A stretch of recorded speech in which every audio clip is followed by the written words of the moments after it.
Ayan, gagawa pala tayo ng broccoli salad.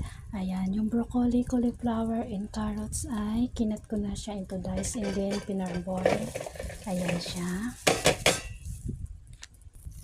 Nag-boil na din ako dito ng egg and then kinat ko na siya into dice and then nagkat na din po ako ng onion.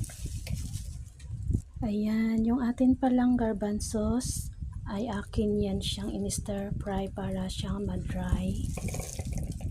And then ito po yung ating tuna na oil tuna, ilagay natin.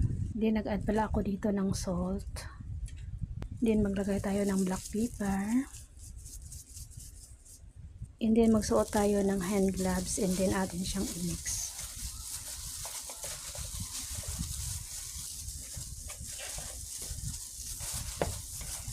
Yan, ganyan lang po siya kadali and very healthy salad. Ayan, ito na po yung ating broccoli tuna salad with garbanzos, cauliflower, and egg, and onion, and carrots. Thank you for watching.